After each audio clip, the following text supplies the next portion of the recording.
안녕하세요. 승리한사 가족 여러분. 오늘은 고린도후서 11장 1절에서 6절까지의 말씀입니다. 고린도후서의 16번째 강좌로 나의 좀 어리석은 것을 용납하라라는 제목의 말씀입니다. 승리한 삶의 말씀 중심 예배 중심의 성경 전문 교사를 양성하기 위해서 만들어진 성경 공부 교재입니다. 승리한 삶이 2017년 12월 고린도후서 말씀을 함께 묵상하고 있습니다. 승리한 삶을 발행이신 박유일 목사님의 구속사로 조망한 성경 연속 강해집을 통해서 편집이 되었고요. 구속사로 조망한 성경 연속 강해집은 신약이 30권으로 완간된 이후에 구약이 창세기, 시편, 다니엘, 소선지서 등 25권이 현재 출간되었습니다. 앞으로 승리한 삶은 이 박유일 목사님의 구속사로 조망한 성경 연속 강해집 구약이 전부 완간되어 신구약이 완간되고 이것을 또 교회 현장에 또 교육 현장에 보급하면서 이 말씀을 가지고 정말 우리가 말씀 회복, 예배 회복을 할 수 있도록 돕는 일에 함께 노력하고 있습니다. 이 일에 관심 있으신 분들 또 이 일에 함께 해주셨던 분들 또 기도하시고 또 회원으로 가입하셔서 이 일에 협력해 주시기를 부탁드리겠습니다. 저희들 주일날 업로드하는 위크스터디를 통해서는 고린도후서 전체의 구조를 항상 살펴봤습니다. 이것을 항상 저희들이 언약시장적인 관점에서 예수 그리스도를 중심으로 복음의 내용으로서 해석을 했었고 이 내용을 또 적용할 때도 저희들이 이 말씀을 바로 세우는 일에 이 질서를 바로 깨닫는 일에 더욱이 이 말씀을 전하는 일에 어떻게 해야 되는지 중점을 둬서 적용점을 찾고 있습니다. 이번 주에 우리가 적용하고 싶었던 것은 무엇이냐면 본문 말씀을 통해서 교회와 가정 안에서 은혜의 풍요로움과 질서는 어떤 관계가 있는지 살펴보는 거였습니다. 하나님께서 우리에게 은혜를 주셨고 이 안에서 하나님의 뜻을 아는 풍요로움을 주셨다면은 이것은 반드시 무엇으로 연결되어야 되는지 계속 강조를 했냐면 사명으로 연결되어야 됨을 강조를 했습니다. 은혜는 우리에게 값없이 주신 상급입니다. 값없이 주신 것이죠. 근데 이것은 우리에게 상급으로만 끝나는 것이 아니라 반드시 사명으로 연결되게 됩니다. 그렇기 때문에 이 안에서는 우리가 사명자로서 산다는 것은 우리가 원하는 대로 우리가 뜻하는 대로 하는 것이 아닙니다. 이 사명자가 세상에서 어떤 꿈을 가지고 야망을 가지고 사는 것과 다른 점은 무엇이냐면 우리는 무엇인가를 해낸다는 개척정신이라고도 많이 하죠. 개척정신을 통해서 새로운 것을 만들어낸다고 생각하는데 그것이 아닙니다. 하나님의 것을 가지고 하나님의 방법대로 나아가는 것입니다. 이것을 우리는 청지기적 삶이라 그러고 오늘 사도 바울은 이것을 중매를 한다는 중매장애로서의 역할로 표현을 했어요. 이 내용을 우리가 통해서 어떤 질서가 무엇이 지금 우리 삶 속에 있어야 되는지를 다시 적용할 수 있는 그런 시간이 되었으면 합니다. 자, 본문 말씀을 보도록 하겠습니다. 고린도후서 11장 1절에서 6절입니다. 나의 좀 어리석은 것을 용납하라는 제목입니다. 보도록 하겠습니다. 원하건대 너희는 나의 좀 어리석은 것을 용납하라. 바로 오늘 본문의 제목입니다. 청하건대 나를 용납한다. 왜 나를 용납하라고 하냐면 지금까지 자신이 하는 일, 그리스도의 일을 자랑하지 않고 자신의 일을 자랑하는 자들의 어리석음에 대해서 이것은 지혜의 없음에 대해서 어제 말씀도 자기가 세운 기준으로 자기 자신을 평가한다는 것은 이것은 자기 자랑만 있는 거예요. 교만만 있는 거거든요. 우리는 하나님의 기준으로 하나님의 일을 드러내야 되는데 계속 자기 일을 드러내는 거예요. 그래서 이것은 어리석은 일이라 그랬어요. 근데 사도 바울이 지금은 어떤 모습을 보이냐면 정말 이 어리석은 일인데 이 어리석은 일을 중에서 이 어리석은 일이냐 나에 대해서 얘기하는 것은 어리석은 일이지만 내가 부득불 이것을 얘기하게 되었다라고 얘기를 해요. 이것을 죄송합니다. 이것을 통해서 우리에게 주어지는 내용은 무엇이냐면 정말 자기 자랑을 그래도 나도 인간인데 나도 좀 자랑해야 되지 않아? 라는 이것을 가르쳐 주는 것이 아니라 여러분들 말씀을 받아들일 수 있는 것은 믿음의 연한에 따라서 또 믿음의 그 모습에 따라서 어린아이와 같은 사람이 있고 장성한 사람이 있어요. 지금까지 장성한 사람들이 소화할 수 있고 받아들일 수 있는, 하지만 이것은 정말 말씀을 기초로 말씀만 바라보면은 이거는 당연한 것인데, 우리가 이 말씀 받아들이는 것이 힘들고 말씀을 기준으로 생각하는 것이 힘든 것이 우리의 연약함이거든요. 그래서 이 연약함 속에 있는 정말 말씀의 기준보다는 자기의 삶의 어떤 형성되어 있는 그 모습에 의해서 생각할 수밖에 없는 그 사람들에게 그 사람들이 이해할 수 있는 기준을 다시 한번 제시를 해주는 걸로 봐야 되는 것이죠. 그래서 우리는 다양한 방법으로, 그래서 어제도 잠깐 말씀드렸던 것이 뭐냐면, 우리가 적응과 지킴이라고 했을 때 우리의 신앙생활에 적응하는 면이 아예 없는 건 아니에요. 하지만 핵심적인 건 항상 지켜나가는 거거든요. 근데 사람들이 적응이라 그런 거를 보면은 그냥 어떻게든 살아남는 것이 목적이 되어서 이 세상에서 살아남으려면 이렇게 해야 돼라는, 이곳에서는 이렇게 해야 되고 저곳에서는 저렇게 해야 돼. 그래서 적응력을 통해서 살아남는다라는 그 큰 목표를 이루는 그것이기 때문에 우리가 핵심적인 것과는 상관없이 살아나면 돼, 이걸를 생각하는데, 근데 우리는 그것이 아니잖아요. 우리는 살아나면 돼, 이것이 핵심적인 가치가 아니라 그리스도의 복음을 전해야 돼, 이것이 핵심적인 가치인 거거든요. 그래서 이 핵심적인 가치를 중심에 놓고 적응해 나가는 거거든요. 그래서 우리가 핵심적인 것은 바꿀 수가 없어요. 예수 그리스도의 복음을 전하는 건 바꿀 수가 없어요. 그래서 그러면 어떤 면에 적응을 할 수 있는 것인가를 볼 때, 우리가 부득불 자랑한다 했을 때 이 부득불 자랑하는 것은 바로 이 부수적인 이 적응적인 부분이란 것이죠.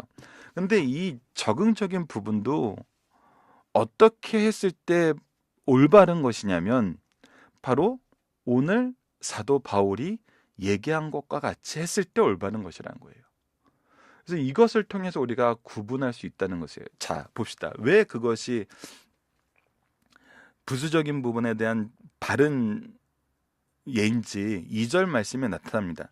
내가 하나님의 열심으로, 자, 지켜야 되는 핵심 가치는 변하지 않아요.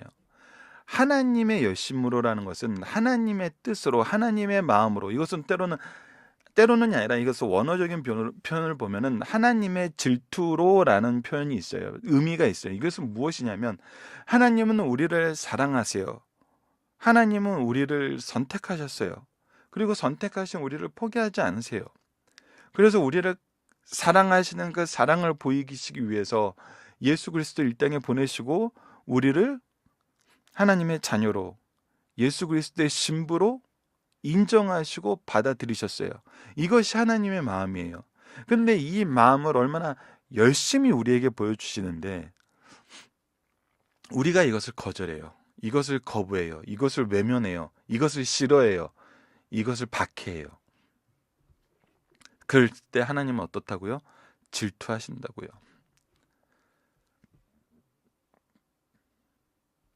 사도 바울은 지금 하나님의 마음을 알아요. 하나님의 열심을 알아요. 그래서 이 마음으로 가는 거예요. 그러니까 내 중심에는 뭐가 있냐면 하나님이 계시는 거예요. 하나님의 뜻이 있는 거예요. 그래서 이걸 가지고 뭐를 하냐면, 하나님의 열심으로 너희를 위하여 열심을 내놓으라고 얘기하고 있어요. 너희를 위한 열심이라는 거예요. 중심이 하나님에 있고, 이 열심으로 누구를 향해 가냐면 바로 우리의 복음의 대상자들을 향해서 간다는 거예요. 하나님의 열심이 나에게만 있고 나만 하나님이 사랑하고 나를 예뻐하시는 그걸로 만족하는 것이 아니라, 나의 사명은 이 하나님의 열심으로 너희에게 나아가서 무엇을 하냐면 내가 너희를 정결한 처녀로 한 남편인 그리스도께 드리려고 중매함이로다. 자, 잠깐 화면이 꺼지면서 위에 게 지워졌는데 지켜야 되는 것과 적응해야 되는 것이에요. 지키는 것은 하나님의 복음이에요. 하나님의 열심이에요. 그리스도의 복음. 하나님의 열심. 즉 우리가 하는 것은 뭐냐면 우리가 각각의 대상자를 통해서 적응해 나가는 것은 무엇이냐면 하나님의 열심으로 이들을 중매자로서 하나님께 인도를 한다는 것이죠. 이것은 정말 가장 먼저 생각해야 된다는 것은 내가 중매자로서, 근데 우리가 중매를 할 때 현대적인 의미에서 중매라고 생각하시는 것은 큰 오산이에요. 하지만 이 현대적인 중매의 의미에서도 우리가 발견하는 가장 중요한 가치는 있죠. 자, 무엇이냐면 이것은 우리가 왕께 그 왕의 신부감을 준비시켜서 데려가는 것과 같거든요. 이것은 어디에서 많이 나타나냐면 에스더에서도 우리가 볼 수 있고요. 그리고 우리가 역사 사극들을 보면은 왕비감으로 이제 간택이 되어서 그 후보자들이 궁 안에 들어와서 먼저 뭘 해요? 그 궁궐의 문화와 그 궁궐의 왕에 대하는 태도와 그 법도를 다 배우잖아요. 그것처럼 사도 바울의 열심은 무엇이냐면 바로 왕께 드리는, 왕이 선택하셔서 부른 그 신부들을 잘 준비시켜서 데려가는 것이거든요. 그래서 왕이 보시기에 흡족한 신부로서의 모습으로 세우는 것이 그의 사명이라는 거예요. 그래서 성경에서 전통적으로 이 신부라는 표현을 썼을 때는, 성도를 신부라는 비유를 썼을 때는 다음과 같은 의미가 있습니다.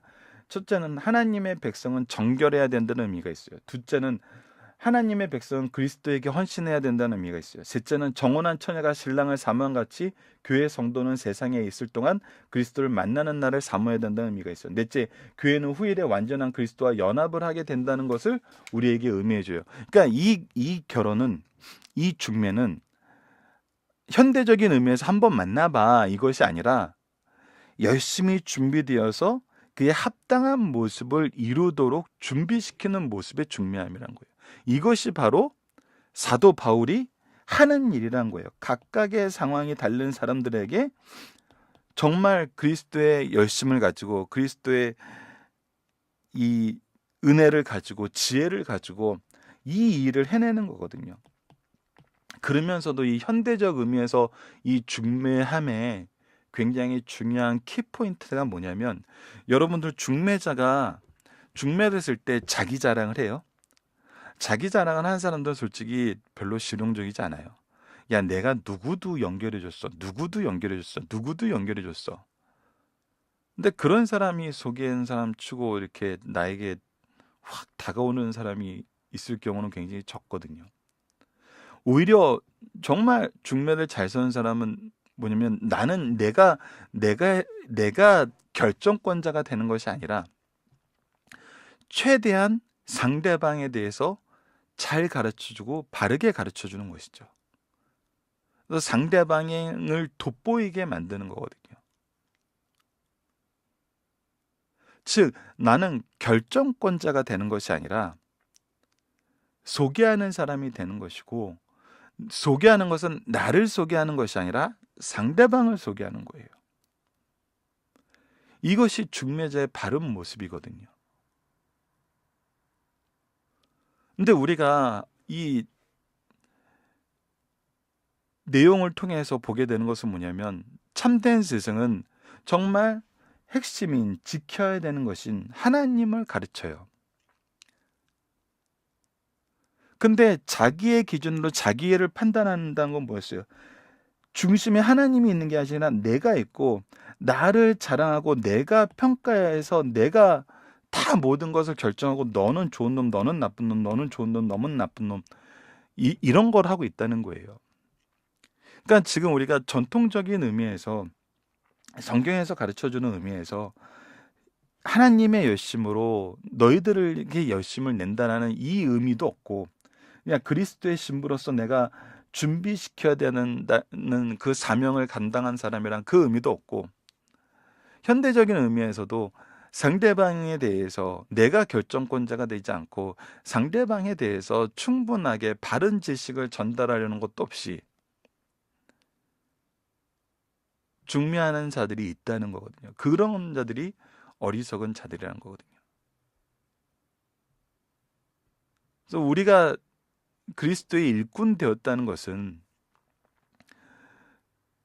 이 중매함의 모습에서 나타나는데, 저는 더 이것이 고린도 교회가 이제 예루살렘에서의, 이스라엘에서의 그 전통적인 사상이 부족하기 때문에 이런 표현을 썼다고 보지만, 더 성경적으로 더 자주 나오는 표현은 뭐냐면 바로 이것이 바로 제사장이란 것입니다. 제사장. 제사장은 어떤 사람들입니까? 백성들의 죄를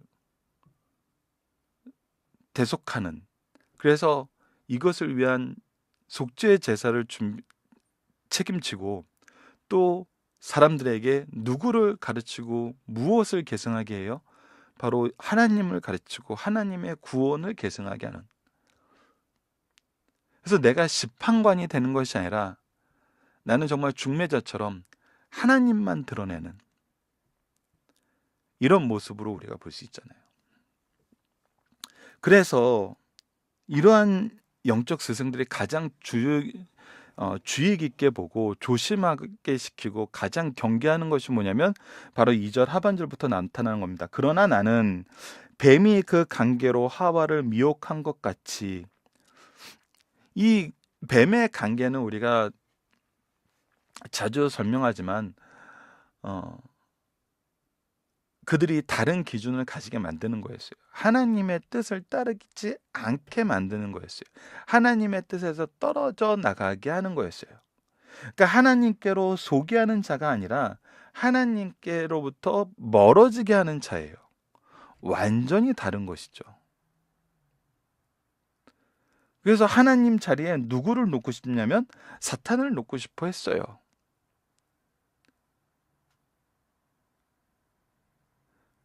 이것이 우리가 주의해서 봐야 되는 겁니다. 이것이 바로 미혹하는 것들의 특징이에요. 그래서 너희 마음이 그리스도를 향하는 진실함과 깨끗함에서 떠나 부패할까 두려우니라. 무엇을 원해요? 그리스도를 향한 진실함과 깨끗함에서 떠나길 원해요. 우리가 그리스도의 신부로 있다는 것은 바로 이 믿음과 성결, 사랑을 통해서 나타나는 순결함이거든요. 그래서 믿음이 가르쳐주는 이 진실함에서 떠나게 만들고, 이 사랑이 주는 순결함에서 떠나게 만들어요. 그래서 만일 누가 가서 우리가 전파하지 아니한 다른 예수를 전파하거나 이 다른 예수를 전파한다 그럴 때는 예수님에 대해서 잘못된 해석, 잘못된 내용, 나의 기준으로 평가하고 판단한 예수님, 이것이 항상 있거든요. 여러분들 이것을 우리가 굉장히 주의해야 됩니다. 내 경험으로는 이것이 가장 어리석은 표현 중에 하나예요. 내가 아는 예수님은, 내가 경험한 예수님은, 이것은 여러분들 다른 것이 될 가능성이 굉장히 높은 것입니다. 그래서 우리는 내가 경험하고 나서 항상 무엇을 할 수 있어야 돼요? 말씀에 비추어 생각하고 평가할 수 있어야 돼요. 나의 경험이 우선되는 것이 아니라 하나님의 말씀이 기준이 돼야 돼요. 하나님의 말씀이 우선이 돼야 되거든요. 혹은 너희가 받지 아니한 다른 영을 받게 하거나, 성령의 역사하심은 분명하게 있습니다. 세상은 풍요를 얘기하고 성공을 얘기하고 세상의 신들은 바로 그것을 주는 신으로 많이 묘사가 되고 그것을 준다 그랬을 때 그것이 나의 마음에 일치된 사람들은 그것에 폭발적으로 반응을 하게 되거든요.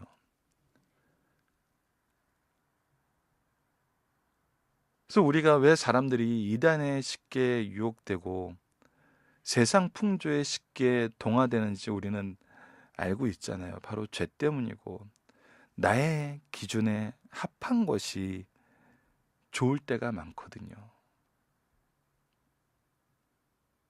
근데 이것은 잘못된 거란 겁니다. 다른 영을 받게 한다거나 혹은 너희가 받지 아니한 다른 복음을 받게 할 때는 너희가 잘 용납하는구나. 이것이 스승들이 가지고 있는 가장 큰 염려예요. 걱정이에요. 우리가 자녀를 보면서도 정말 얼마나 다양한 면에 염려가 돼요. 그래서 부모의 심정으로 본다는 것은 참 우리로 하여금 기도하지 않으면 견딜 수 없게 만드는 것을 보게 되잖아요.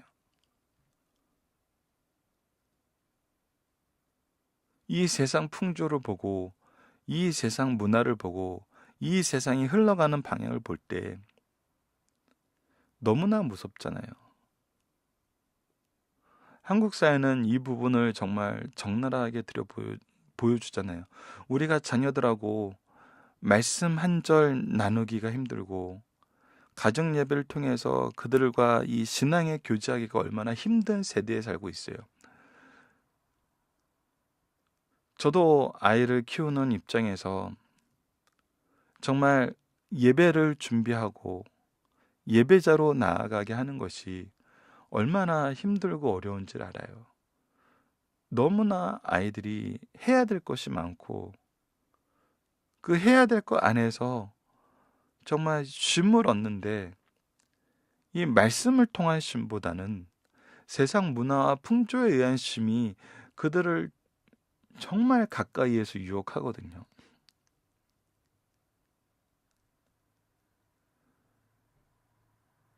여러분들 스마트폰이 나오면서 우리가 그들과 이 복음의 교제 나눈 것은 너무나 갈수록 어려워지는데 그들이 세상 문화와 풍조를 즐기는 것은 얼마나 가까워지고 얼마나 빨라지는지를 보게 되잖아요.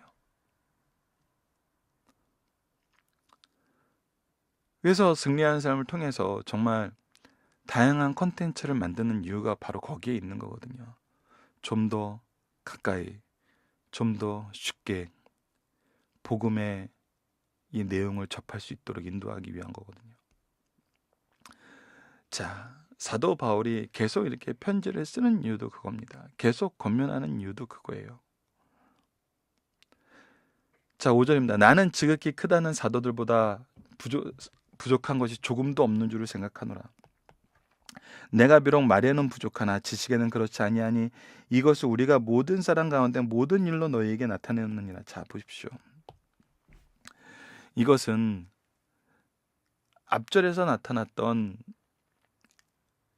그 사도 바울에 대한 평가의 이중잣대를 인정하는 예의가 아니에요. 5절 말씀이 분명히 나타납니다. 나는 지극히 크다는 사도들보다 부족한 것이 조금도 없는 줄 생각하노라. 더 낫다고 얘기하지 않고 조금도 부족함이 없다고 얘기하는 이유는 뭐예요? 수고로 생각하면은 그 어떤 사도들보다 더 많이 수고한 건 사실이에요. 하지만 부족한 것이 없다라고 표현한 것은 무엇이 기준이 된 거냐면 그가 전하는 복음이 예수 그리스도의 복음이 다르지 않다는 걸 얘기하는 거거든요. 다르지 않아요. 그래서 이것을 적응시키고 전하는 데는 때에 따라서는 하나님이 주신 달란트대로 어느 누구는 더 유용하고 더 빠르게 적응시키는 사람이 있고 누구는 좀 더디고 힘들게 적응시키는 사람이 있을 수 있어요. 하지만 무엇은 같냐면 복음의 내용은 같고 복음의 능력은 같아요. 왜? 이것은 내가 하는 것이 아니라 성령이 하시는 일이었기 때문에. 그래서 우리로 하여금 지금 그것을 보게 만드는 거예요. 그것을.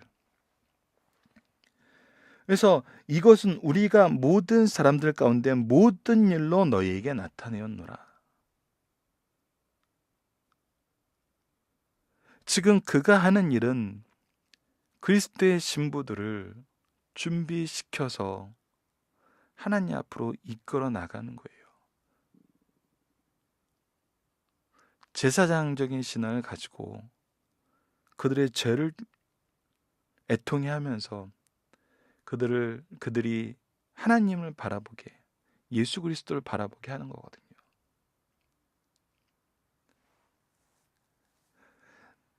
내가 자랑할 것은 바로 이 직분을 맡음을 자랑한다는 거예요.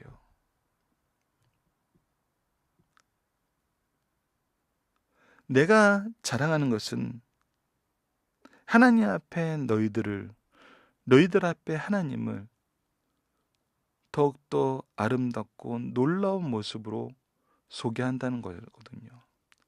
내가 드러나지 않는다는 거예요. 결국은 무엇을 자랑합니까? 하나님이 너희를 얼마나 사랑하고 그리스도의 복음이 너에게 얼마나 유용한지를 자랑하는 거잖아요. 서로의 대상에 대해서 바로 알게 하는 거거든요. 우리가 이것을 통해서 정말 구분하지 않으면은 나의 마음을 시원하게 하고 나의 마음에 합당한 사람을 따라가게 만듭니다. 자, 본문 묵상을 보도록 하겠습니다. 앞서 상고한 말씀을 통해 바울은 왜 자신의 어리석은 것을 용납해 달라고 말하는지 그 이유를 생각해 봅시다. 예, 부득불 자랑을 해야 된다는 거예요. 부득불 나의 역할을 얘기해야 된다는 거예요. 근데 이 부득불 나의 역할을 얘기하고 부득불 나의 자랑을 얘기하는 이유 자체도 무엇이냐면 이것이 어떤 것인지 무엇을 통해서 거짓 선생과 참 선생을 구분해야 되는지 여전히 말씀에 연약한 사람, 믿음에 연약한 사람, 신앙에 연약한 사람들에게 이것을 설명하기 위한 것이고 결국은 이 자기 자랑하는 내용도 뭐였어요? 너희들에 대해서 하나님에 대해서 더욱더 분명히 알게 하는 것이었어요. 자기를 드러내는 것이 아니었어요. 두 번째, 사도로서 믿음의 스승으로서 고린도 교회를 향한 바울의 사명은 무엇입니까? 예, 정결한 처녀로 한 남편인 그리스도께 드리려고 중매함이에요. 다시 표현하지만 이것은 제사장적인 모습입니다. 세 번째, 이 사명을 감당함에 있어 가장 주의해야 될 것은 무엇입니까? 예, 강제로 유혹하는 자들이에요. 미혹하는 자들이에요. 미혹하는 자들이 무엇인지를 알아야 돼요. 우리를 믿음의 진실함, 사랑의 순결함, 이 두 가지를 지키지 못하게 하는 것들은 미련한 거예요. 어리석은 거예요. 악한 겁니다. 우리는 항상 이 두 가지를 봐야 돼요. 믿음의 진실함을 유지하는 말씀이 선포되고 예배가 유지되는가? 이 사랑의 깨끗함이 유지되고 나눠지는 생활이 우리 삶 속에 확장되는가?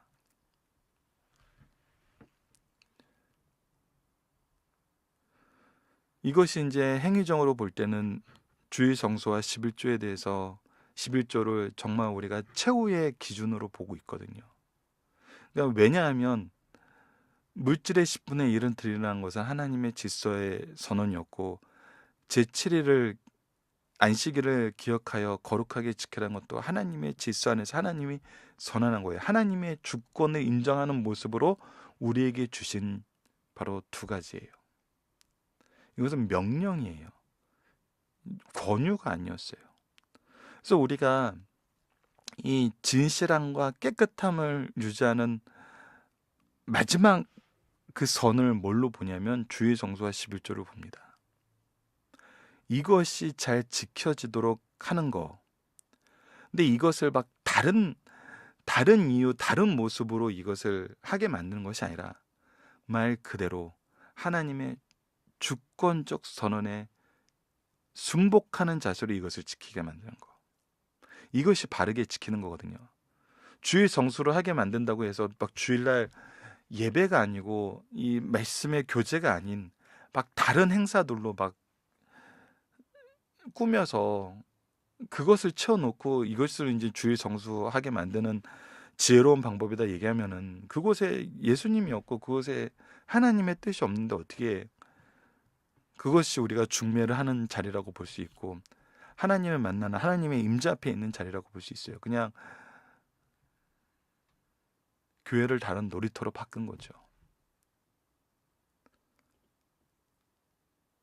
그리고 11조에 대해서도 우리가 하나님의 주권을 얘기하는 것이 아니라 오로지 기복신앙으로만 얘기한다는 것은 이것은 잘못 가르치는 거죠.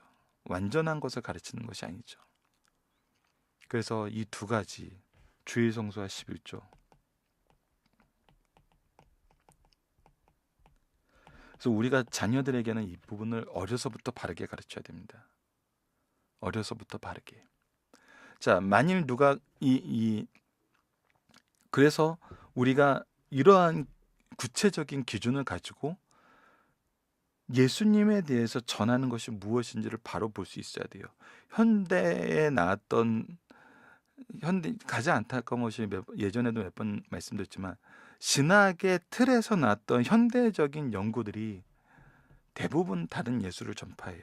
인간 예술을 전파하고 사회적 예술을 전파하고 심지어는 CEO적 예술을 전파해요. 여러분들 정말 저는 경영학을 공부했던 사람이지만 예수님을 CEO로 본다는 것 자체가 성경적으로 보지 않고 있다라는 증거거든요. 그래서 교회 리더를 CEO로 본다는 것 자체가 그거는 성경적이지 않은 겁니다. 내가 교회의 CEO다라고 생각하는 것 자체가 그거는 성경적이지 않나요. 이런 부분이 우리에게 정말 근데 쉽게 적용되고 쉽게 드러나는 것을 볼 수 있어요. 근데 이것은 정말 어리석은 것을 용납하는 것일 뿐입니다. 그래서 이런 부분에 대한 기준은 우리가 다시 한번 강조하지만 잘 세워놔야 됩니다. 말씀을 통해서 사도 바울이 자랑하는 것이 무엇인지를 우리가 바로 이해하면 이런 것을 구분할 수 있어요. 사도 바울의 자랑이 사실임을 어떻게 우리가 알 수 있나요? 모든 사람 가운데서 모든 일로 나타났어요. 이것은 무엇이냐면 하나님께서 이 일을 이루신다는 거거든요. 그러니까 우리가 계속적으로 시대에서도 계속 도전받는 것이 뭐냐면 누가 요즘에 신앙생활 그렇게 해? 저는 이제 목회자로서 누가 목회 그런 식으로 해?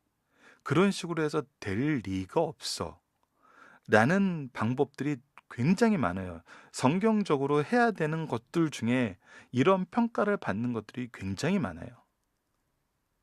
근데 이것을 지켰더니 어떻게 됐어요? 하나님이 이루셨어요. 이것이 바로 우리의 증거거든요. 자, 중심상을 보도록 하겠습니다. 예수님께서 예루살렘 성전을 2번이나 정화시킨 것 같이 바울은 거짓 교사들에 의하여 오염된 고린도 교회를 정화시키려고 여러 가지 방법을 사용하였다. 그중 하나로 그는 불가피하게 자신의 권위를 주장하며 자기 스스로를 추천하고 스스로를 자랑해야만 했다. 이는 고린도 교회를 유혹하고 있는 자들과 자기를 비교하기 위해서였다. 그러나 바울이 이것을 결코 좋아한 것은 아니다. 그리고 바울은 스스로 자랑할 인물이 못 된다.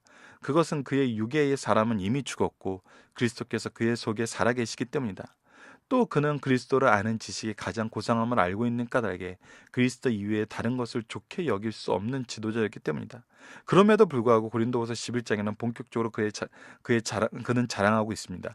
이는 거짓 교사들이 너무 허무한 것을 지나치게 자랑하는데 성도들이 어리석게 그것을 용납하기 때문이에요. 그래서 연약한 자들을 깨닫게 하기 위해서 자랑한다는 이런 표현을 쓴 것이지 우리가 실질적으로 봤을 때 그가 무엇만 해요? 그리스도만 나타나고 그리스도를 향한 너희들의 사랑만 나타내잖아요. 바울은 거짓 교사들에 비해서 월등하다는 전제하에 어리석은 일이라고 자랑하였고 정신없는 말을 한다고 자랑하였고 부득불 자랑한다고 하기도 했어요. 그러므로 이 말씀은 크게 두 가지로 구분할 수 있습니다. 첫 번째, 바울은 먼저 자신을 자랑하는 어리석을 말하며 고린도 교인들에게 용납해달라고 합니다. 그 후 유대인의 거짓 교사와 비교하여 자신이 참 사도임을 밝히고 있어요. 두 번째, 바울은 인간적으로 그들보다 모든 면에서 우월하였어요. 특히 주를 섬기는 일에 거짓 교사에 비해 엄청난 수고와 고난을 당하였어요. 참 사도가 아니라면 이런 고난을 감당할 수 없었어요. 제 아무리 천면피한 거짓 교사라 할지라도 입을 다물고 말을 하지 못할 것이란 것을 우리가 알고 있습니다. 사도 바울에 대해서 우리는 이미 많은 말씀을 통해서 확인을 했잖아요. 자, 첫 단원 말씀 15절 1절에서 15절을 세분화하면 다음과 같습니다. 1절에서 6절은 바울이 자신을 자랑하는 것은 어리석은 짓이라고 얘기해요. 그러나 바울이 자신을 자랑하는 것은 그들을 사랑하기 때문이요, 거짓 교사들이 그들의 믿음을 유혹하지 못하게 하기 위해서요. 그러므로 이 어리석음을 용납하라고 말하고 있습니다. 7절에서 11절은 바울과 거짓 교사 간의 큰 차이점은 생활을 유지하는 방법이라는 걸 나타내요. 우리가 이것은 다음 주에 보게 됩니다. 거짓 교사들은 교회의 금품을 요구하였고 그것을 참된 종이라는 정당한 표지, 특징, 표시로 주장하였어요. 그들은 자급전도하며 초라하게 살던 바울은 오히려 거짓 교사로 몰았어요. 그러나 바울이 자신의 권리마저 포기한 것은 교회를 위한 것임을 밝히고 있어요. 12절에서 15절은 바울은 거짓 교사들의 행위를 폭로하면서 그들의 변신술에 능한 사단의 사자들하고 명렬히 공격해요. 그리고 그들의 잘못을 폭로하여 그들과 교인들을 차단시켜 성도를 보호하려고 합니다. 자, 첫 번째입니다. 성도는 그리스도와 결혼하기로 예정된 약혼자입니다. 참 사랑은 결코 상대방을 시샘하지 않지만 자기가 사랑하는 사람을 잃지 않으려 애쓸 권리는 있어요. 남편은 아내에 대한 결코 방심하지 않으며 서로를 사랑을 위협하는 요인에 대해서 단호하게 대처해야 돼요. 바울은 여기서 결혼하기로 예정된 딸을 가진 아버지의 사랑을 묘사하고 있어요. 딸을 정결하게 하는 것이 그의 권한이요 의무예요. 그래야 딸을 떳떳하게 남편에게 결혼시켜 행복하게 살 수 있기 때문이에요. 바울 사도는 교회를 그리스도와 결혼하기로 예정돼 신부로 보았어요. 두 번째, 성도는 진실한 믿음, 깨끗한 사랑으로 정절을 지켜야 됩니다. 성도들이 약혼한 신부라면 결혼은 주께서 재림하실 때 이루어져요. 그때까지 약혼한 처녀는 오직 한 사람, 그녀의 약혼자에게만 진실한 믿음과 깨끗한 사랑과 변함없는 충성을 다할 의무가 있어요. 만일 약혼한 처녀가 어떤 다른 남자와 관계를 맺는다면 그녀는 부정한 죄를 범하는 것이에요. 이는 사도들이 전한 복음 외에 다른 복음을 받아들이는 것은 영적 부정 행위와도 같음을 가르쳐 줍니다. 이 부분이 우리가 현대 사회에서도 가장 주의 깊게 봐야 되고 주의 깊게 가르쳐야 되는 부분이에요. 근데 이것은 그들을 연구하고 그들을 파헤친다고 해서 되진 않아요. 왜냐하면 그들의 모습은 카멜레온처럼 자주 변하거든요. 우리도 예전엔 그랬는데 지금은 아니잖아, 이렇게 얘기할 수 있거든요. 그래서 지금 현재 그들을 명확하게 볼 수 있는 기준, 바로 하나님의 기준, 말씀의 복음의 기준. 그래서 말씀 연구가 중요하고 말씀의 계승이 중요합니다. 세 번째, 바울 사도는 원사도들과 비교하여 자격이나 능력에 부족함이 없었어요. 거짓 교사들은 자신들과 원사도들과의 관계에 추천서를 강조하면서 바울의 권위와 그가 전한 메시지까지 경멸하고 반대했어요. 그러나 바울은 12사도들의 명예와 비교에 전혀 손색이 없고 자신의 위치는 12사도와 같으며 그가 전한 복음도 12사도가 전한 것과 동일하다고 강조했어요. 이것은 원사도들도 인정한 것이고 선언한 거예요. 또한 바울은 수사적인 기교를 쓰지 않아 말에는 인기가 없어도 실제 진리를 가르치는데 필요한 지식은 그 누구보다 못지 않았어요. 그가 헬라적인 수사학의 기교를 쓰지 않은 것은 복음을 바로 전하는데 지장이 없을 뿐 아니라 복음의 핵심을 바로 전하는 방법이기 때문이에요. 오히려 우리가 다른 것으로 꾸미다 보면은 복음에서 멀어지는 경우가 있어요. 그래서 복음만 전하는 것이 오히려 더 유용할 때가 많다는 것입니다. 살펴보기 정도는 여러분들 카페를 통해서 확인해 주시고요. 적용합니다. 우리가 지혜 없이 자랑하는 자들의 어리석음을 구별할 수 있는 방법은 무엇인가요? 이러한 일은 언제 발생하나요? 구별하는 방법은 성경에서는 너무나 분명한 한 가지를 얘기합니다. 그리스도의 복음의 열매. 복음의 열매. 그래서 조금 전에도 이 교회 리더를 CEO로 본다고 했을 때 CEO도 엄밀히 말해서 서구에서 연구되고 적용되었던 CEO와 즉 한국 사회에서 나타난 CEO는 좀 다른 면이 있어요. 왜냐하면 서구에서 연구되고 제시되는 CEO의 모습 중에는 이 성경을 베이스로 한 것이 굉장히 많이 있거든요. 근데 제가 볼 때 현대 사회에서 CEO라고 했을 때는 현대 사회 CEO는 양육이 아니라 사용자의 의미에 가까워요. 지금 현재 우리 고용 형태를 보면은 사용자로서의 계약 관계거든요. 내가 이 사람을 쓴다 안 쓴다. 근데 교회에는 사용자가 아니거든요. 양육자고 그리스도의 신부로서 순결하고 그 믿음을 지킬 책임 있는 자거든요. 그것이 바로 제사장이고 그것이 바로 스승이거든요. 그래서 우리 승리한산 표어처럼 영생의 말씀을 누구에게 배워 누구에게 가르칠 것인가?